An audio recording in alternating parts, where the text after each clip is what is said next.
I would love to give you a little update on Yin Yoga and flexibility.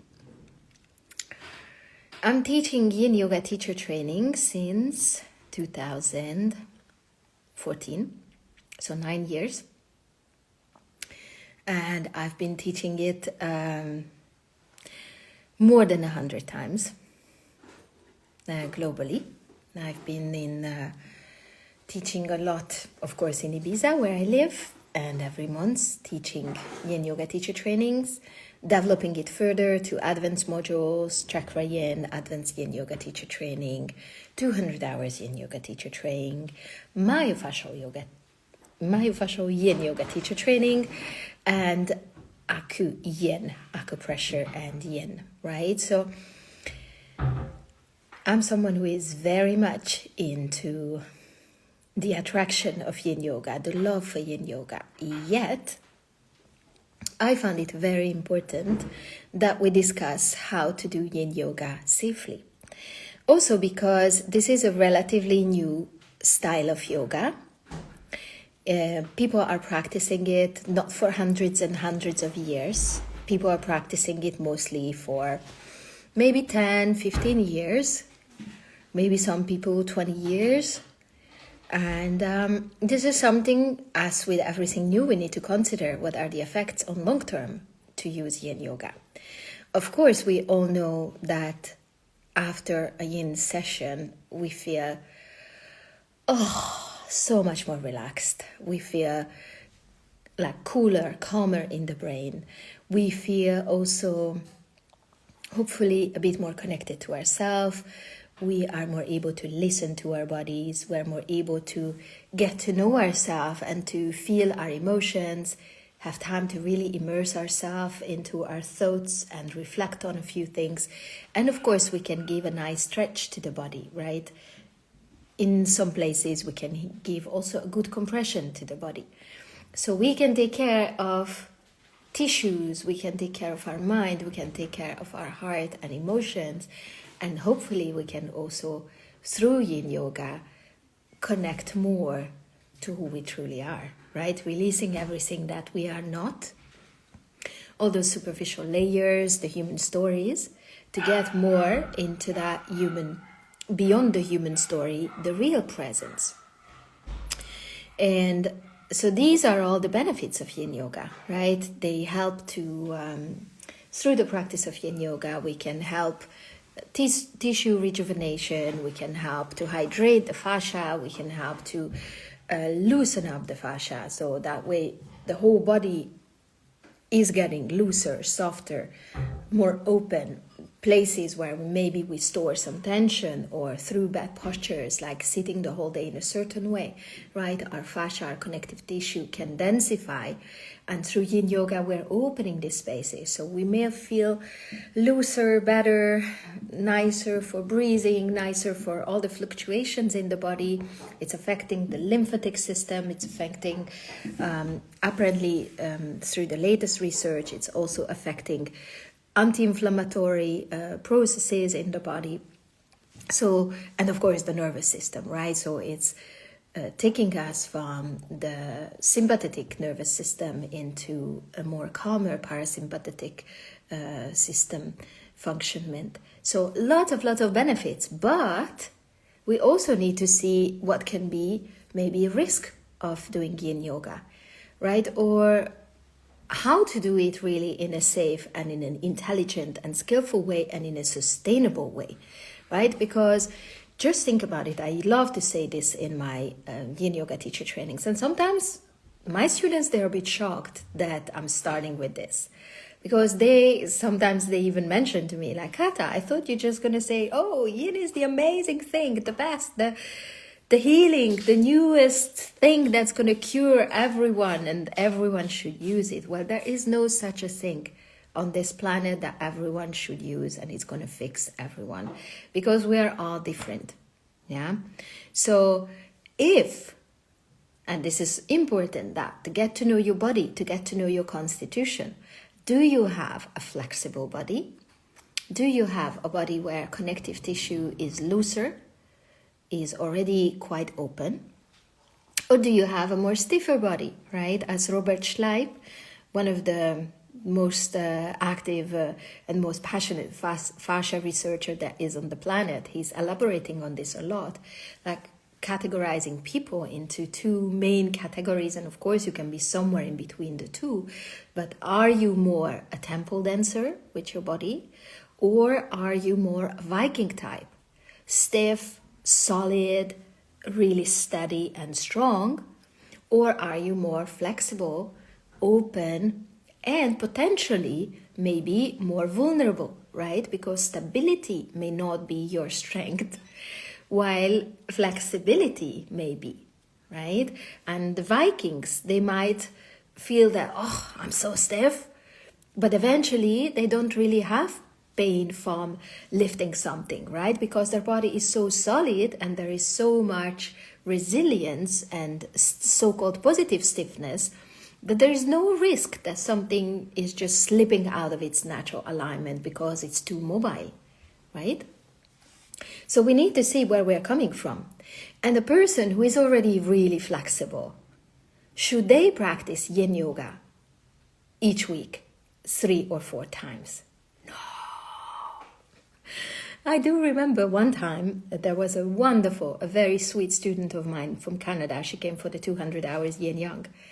And she said in her introduction, like, yeah, you know, I'm having a very young style life. I'm sitting in front of my computer the whole day. I'm working a lot. I'm a doer. She was somewhere between 50 and 60.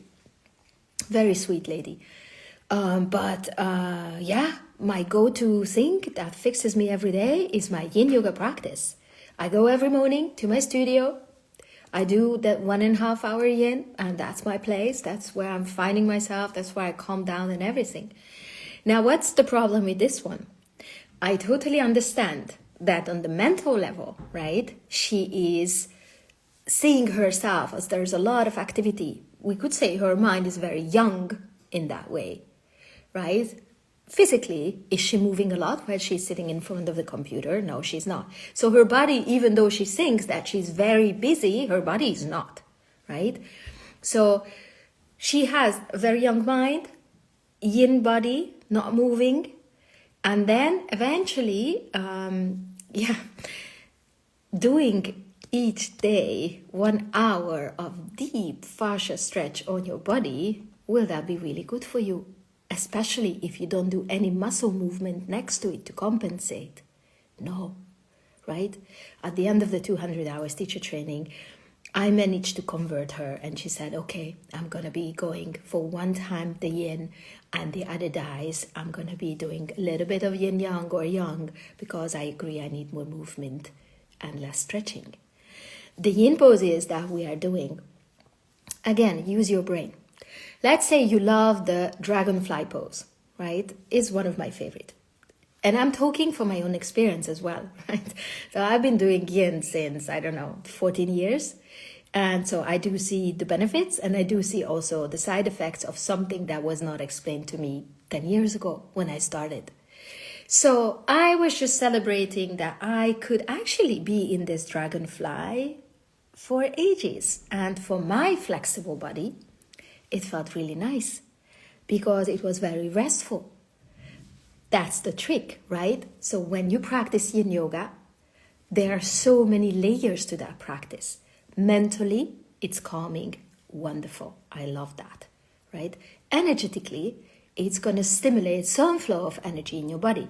The dragonfly, for example, is very good for the kidneys, the spleen, and the liver, right?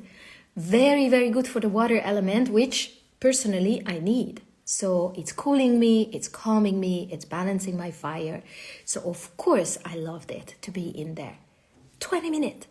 But on the fascia level, was it really good for me to be in a pose and in a deep stretch? Let's put it this way, in an unnatural pose, because do you see any animal staying in these poses for 20 minutes? I see my dog, what is he doing, right? The stretches that he's doing, they are not like we're doing in Yin Yoga, right? The weirdest stretch that he's doing is he opens his hips. You could say it's a little half frog that he's doing, but he doesn't stay there half an hour. He is there for a few minutes and then poof, he's out. And he doesn't do that every day, right? So just think about it. If you have a yin practice and you are doing lots of forward folds, and you are doing butterfly, you are doing dragonfly, you are doing a child's pose, right? So every time you're stretching the back line of the body, the superficial back fascia, and maybe it adds up to 20, 30 minutes of stretching on that line. Fascia is holding you together. Its role is also to stabilize. So if you keep elongating it, and maybe you don't do anything to shorten it, any muscle or activity targeting the same area, what you're going to get at the end? You're going to get this bag that is supposed to hold you together completely loosened up. And what is going to mean that it's going to give you less stability than it was meant to. So it also means that you, with a very open body, you may sort of create places where you're going to be more prone to injuries, more prone to destabilizations, sensitivities, right? So we need to be mindful. What am I stretching? Why am I stretching? How long I'm staying there? How often do I practice this pose? Of course, for a Viking type, this is not as crucial, because for them, most probably, they benefit from it anyway. But the yoga classes are full of temple dancers, because we go there because we feel we are naturally good at this bendiness, right? The people who are stiff, they say, oh, yoga is not for me, I can't do that, right? Which is weird, because we always tell them, like, if you are not flexible, that's why you should go to yoga, it was going to help you. So yoga classes are full with people who are already flexible, and then they start to do the yin all over, all the time. Is this good for them? Right? So you need to think of that. And you need to think, how am I balancing this? Which area of my body needs that particular stretch? I'm not talking about the energy of yin, we all need that, but there are other ways to get yin energy, not just do the deep stretches. Yeah? Meditation can give you yin energy, acupuncture can give you yin energy, acu-yin can give you yin energy, which I love because I'm having a flexible body, so I use points, specific points that are going to activate the yin energy in my body, and I stay less long in the yin poses, so that I avoid that I keep creating more looseness because I already have enough. Yeah, how much is enough? Enough is enough, right? We don't need to be contortionists. We don't need to be circus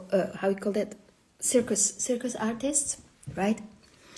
No, we need to think in a sustainable way about our bodies. So this I found is super important, because I don't really see a lot of people talking about this. Yoga became an industry, and trainings are just sold, and we don't question anything. Yeah.